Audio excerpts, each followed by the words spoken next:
Before the world learned that the Mongols could bleed, it learned to expect the end. Cities had burned so completely that even the wind seemed to carry their memory as ash. And from the eastern horizon there came an empire that moved like judgment itself. Men who had never seen a Mongol horse still spoke their name in lowered voices, as if fear alone might summon them. By the middle of the 13th century, the old map of power was being torn apart under iron hooves. Kingdoms that had once looked permanent now seemed fragile as dry clay in a fist. Great walls, old dynasties, famous armies, proud princes, all of them had discovered the same terrible truth. The Mongols did not come merely to raid, or threaten, or bargain. They came to finish what they started, and what they started was the breaking of worlds. Their rise had not felt human. It had felt elemental. They crossed distances that should have exhausted lesser armies, striking with a speed that made rumor and reality almost indistinguishable. They appeared where they were not expected, vanished when pursued, and returned where men thought themselves safe. Their horse archers could blacken the air with arrows, then wheel away before a counterattack could land. Their generals were patient, cruel, and brilliant. Their discipline was as feared as their savagery. They studied enemies, exploited panic, and turned retreat into bait. More than one army had been destroyed not because it was weaker, but because it believed the Mongols were already impossible to defeat. And then came Baghdad. When that city fell in the year 1258, something larger than stone and sovereignty died with it. Baghdad was not just a city. It was one of the beating hearts of the Islamic world, a place of scholars, wealth, memory, and authority. Its libraries had gathered the thought of centuries. Its caliph still stood, at least in theory, as a shadow of unity over lands that had long since fractured into competing rulers and guarded borders. When Hulagu Khan's army reached it, the illusion that the old order could survive on prestige alone was swept away. The siege ended in massacre. The streets ran with blood. Fire devoured learning. The caliphate was humiliated and broken, and the news spread like poison through every court from Syria to Egypt. If Baghdad could fall, what wall remained sacred? In Cairo, men did not hear that news as history. They heard it as a countdown. Egypt had wealth, manpower, fortresses, and the Nile, but none of those things could silence the dread now moving west. Syria trembled. Aleppo fell. Damascus submitted. The Mongol shadow lengthened toward Palestine, and beyond Palestine waited Egypt, rich and exposed, the last great power in the region capable of standing in the path of the storm. To wait behind walls might preserve life for a season, but it would surrender initiative, surrender Syria, surrender the roads, and perhaps surrender the future itself. Every mile given away would bring the Mongols closer to Cairo, closer to the granaries, the arsenals, the palaces, and the heart of the last state with the strength to resist them.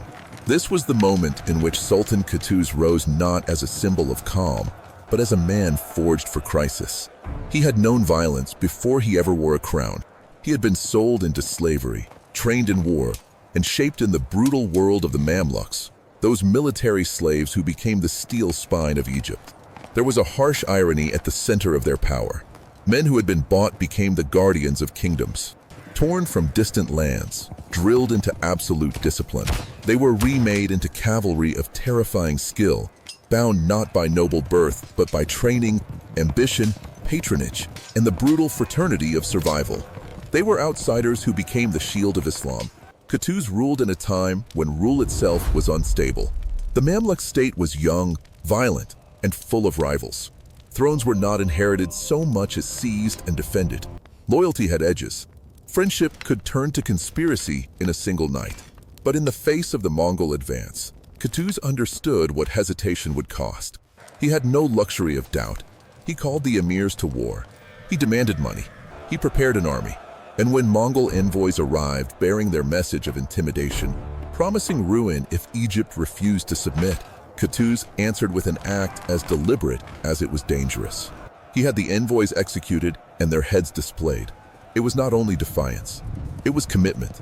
There would be no retreat from this road. At his side stood Baibars, one of the fiercest commanders of the age, a man whose name already carried the force of legend and menace. He was hard, intelligent, relentless, and politically dangerous, the kind of warrior who could win a battle and then become a threat to the throne he had helped preserve. On the battlefield, though, men like Baibars were precisely what the hour demanded. He knew cavalry war. He understood maneuver. He knew the psychology of speed, pressure, and feigned flight. If the Mongols had built their empire on terror and mobility, the Mamluks needed leaders who could answer them in the same language of movement and nerve. Still, courage did not erase the facts. The Mongols were not merely feared because they had won. They were feared because of how they won. They punished resistance with annihilation. They cultivated reputation as a weapon sharper than any blade. Entire populations fled before them. Garrisons surrendered because they had heard what happened to those who held out. The image of Mongol invincibility had become almost supernatural. To stand against them in open battle was not just a military choice. It was a challenge to the emotional order of the century. It meant telling frightened men that the nightmare on horseback could be met face to face and stopped by mortal hands. Even then, the chance came through a crack in the storm rather than its full force. Hulagu Khan, the conqueror who had smashed Baghdad, could not remain in Syria with all his strength. News from the east drew him back toward the struggle over succession in the Mongol world after the death of the great Khan. He withdrew with much of his army, leaving behind a force in the Levant under the command of Kitbuka, a trusted general and a dangerous one. This did not make the threat small. It made it immediate. Kitbuka was experienced, aggressive, and confident. The Mongols still in the region were still Mongols. They still carried the memory of victories that had buried kingdoms. But the balance had shifted just enough to create a narrow opening. The kind history grants only briefly and punishes forever if missed. Qutuz chose not to miss it. He marched out of Egypt. That decision mattered as much as any sword stroke that would follow. He did not wait for the enemy to choose the ground closer to Cairo. He did not retreat behind prayer and stone. He moved north through Sinai, through heat and dust and logistical strain, carrying with him not just an army but the wager of a civilization. Horses had to be fed, water had to be found, order had to be maintained across hard miles and harder expectations. Every man in the ranks knew what defeat might mean.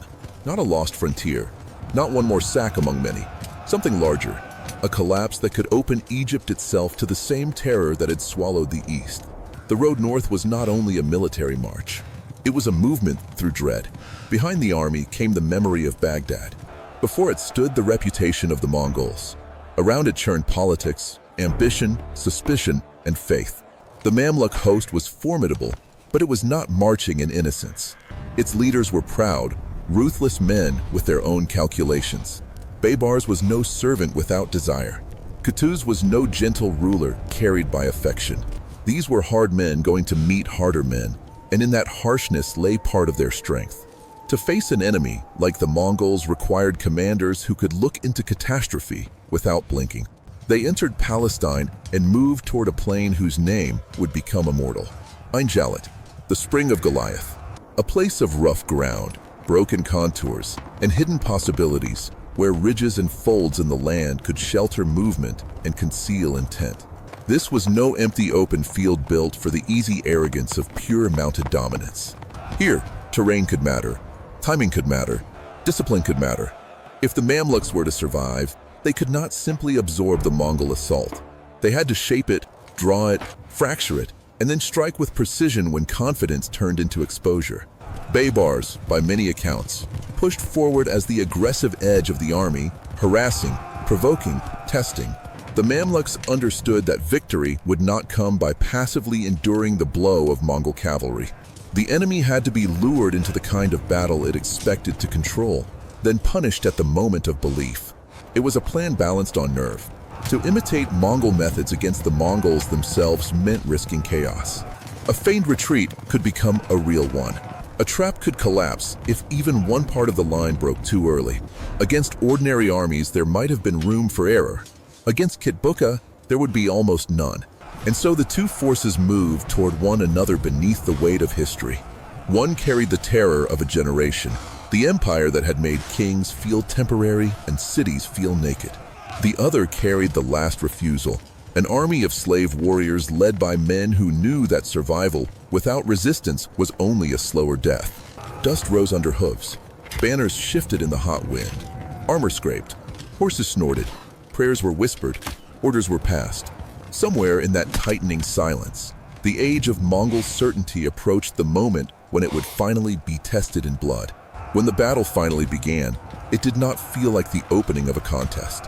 It felt like the release of something that had been building for years across continents of wreckage.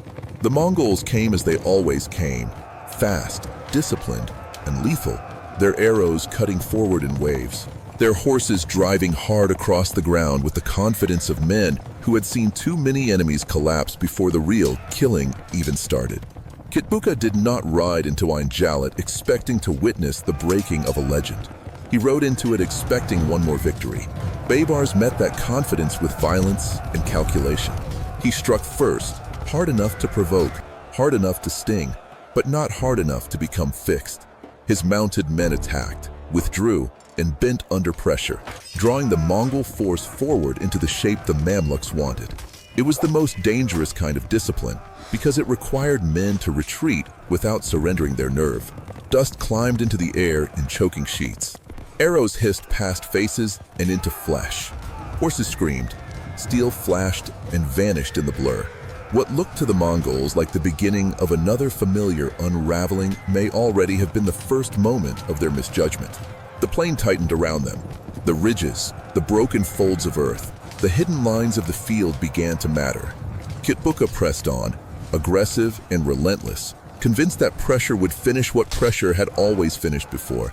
That was the deeper power of Mongol victory. It did not only destroy armies. It trained commanders to believe that fear itself was already doing half their work.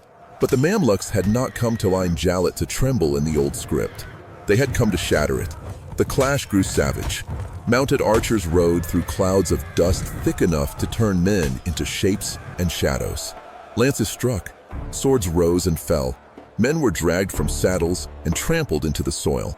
The sound was not glorious. It was ugly and close and chaotic, a grinding mix of iron, breath, hooves, cries, prayer, and the wet shock of impact. Heat pressed down over armor and skin like a second enemy. Sweat ran into eyes. Blood darkened cloth and leather. The dead began to mark the field, and still the struggle widened, neither side yet yielding the certainty of decision. Then came the moment for which Qutuz had prepared. The hidden Mamluk reserves entered the battle. When they emerged, they did not arrive as a minor reinforcement. They arrived as revelation. What the Mongols had believed was a fight bending toward their control suddenly became a tightening circle of resistance and counterattack. The Mamluks struck with fresh force, and the psychological weight of the battle shifted. This mattered as much as numbers, as much as position, as much as fatigue. For perhaps the first time in the memory of the age, the Mongols were not watching an enemy come apart under pressure. They were feeling pressure multiply against them. Tradition remembers Qutuz himself in that crisis moment, throwing aside the symbols of royal distance and crying out to rally his men. Whether every detail survived exactly as later voices told it matters less than the truth beneath it. The center of the Mamluk army held because it had to hold. This was not one frontier campaign among many. This was the line beyond which Egypt, Syria, and perhaps the whole political future of the region might be exposed to catastrophe. Men fought with that knowledge burning inside them. They fought not as if retreat would save them, but as if retreat would only postpone a larger ruin. Kitbuka did not crumble easily. He was no incompetent fool-handed command by accident. He was a hardened Mongol general, loyal, experienced, and fierce enough to stay in the struggle while the battle turned against him. That is part of what makes Jalut so powerful. This was not some hollow victory over a weak fragment. It was a brutal collision between elite mounted armies led by commanders who understood exactly what was at stake. The Mongols fought with the cold ferocity that had carried them from one end of the known world to the other. The Mamluks met them with something just as dangerous, a disciplined fury sharpened by necessity, faith, and the refusal to inherit the fate of Baghdad. As the battle lengthened, the Mongol aura began to fail not in rumor, but in sight. Men could see them checked. Men could see them pressed. Men could see them dying. That transformation was worth more than 1,000 speeches. The myth of invincibility had always depended on repetition, on the steady drumbeat of victory after victory until imagination did the rest. At Ain Jalut, imagination ran into bodies on the ground. The Mongols were still terrible, but now they were mortal. Kitbuka was captured and killed. His army was broken. The field belonged to the Mamluks. And with that, something vast changed. The Mongol war machine had not been destroyed forever in a single afternoon. Their empire remained enormous. Their power remained real. Their armies would still kill, raid, threaten, and conquer elsewhere. But the spell had broken. Ain Jalut became the moment when the unstoppable force was stopped in a pitched battle by an enemy that had chosen not survival through delay, but survival through confrontation. For the Islamic world, this was more than victory. It was a gasp of life pulled back from the edge of suffocation. The march toward Egypt had been checked. The memory of Baghdad had been answered, not erased, never erased, but answered in steel and nerve. The aftermath moved quickly. Damascus and much of Syria began to slip from Mongol control as the Mamluks advanced and reasserted power. The political map did not heal, but it stopped collapsing in the same direction. A door that had seemed ready to swing open toward total disaster was slammed shut. And yet history, as always, refused to let triumph remain pure, because victory did not bring peace to the men who won it. On the journey back, Sultan Qutuz, the ruler who had taken the gamble, marched in the company of men who were already measuring the future. Among them was Baibars, the brilliant commander whose ambition was as sharp as his sword. Soon after the victory, Qutuz was assassinated. The exact motives and arrangements remain wrapped in the tension of medieval power, but the broad truth is clear enough. The state had been saved from the Mongols only to spill its own blood in the struggle over who would rule it. The field of Ain Jalut had barely cooled before conspiracy moved through the ranks like a second battle without banners. There is something darkly fitting in that. Empires are not only threatened by the enemies who approach from beyond the horizon, they are also threatened by the men inside them who survive long enough to want more. Qutuz helped preserve the Mamluk state, and almost immediately that same brutal political world consumed him. Baibars would rise, and under his rule the Mamluk Sultanate would grow stronger, more formidable, more enduring. He would become one of the great rulers of the medieval Islamic world, a hunter of enemies, a builder of power, a man feared and admired in equal measure. But his road upward passed through the murder of the sovereign who had stood beside him against the Mongols. That is the aftertaste of Ain Jalut. Not simple glory, not clean heroism, something harsher, something truer. The battle matters because it stopped an advance that seemed destined to go on forever. It matters because it preserved Egypt as a center of power at the moment when the region risked falling into complete submission before Mongol expansion. It matters because it showed that discipline, terrain, timing, and nerve could break even the most terrifying military reputation on earth. But it also matters because it reminds us that salvation in history is rarely gentle. Civilizations are often saved by hard men, and hard men do not become harmless when the enemy is gone. War does not test only armies. It tests myths.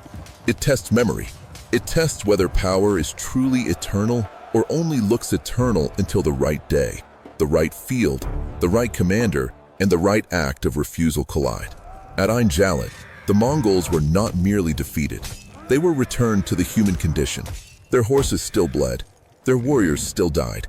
Their empire, for all its brilliance and terror, was not above the laws that swallow every empire in time. And that may be the deepest thing this story leaves behind. No force remains invincible forever. No conquest keeps its first terrible shine. Even the greatest storms eventually meet ground that answers back. But the cost of being that ground is often written in blood, betrayal, exhaustion, and the grim knowledge that victory does not restore innocence. It only decides who will carry history forward, scarred but still standing. Thank you for watching. If this story stayed with you, leave a like and share your thoughts in the comments. Stay curious, stay with us, and until the next journey.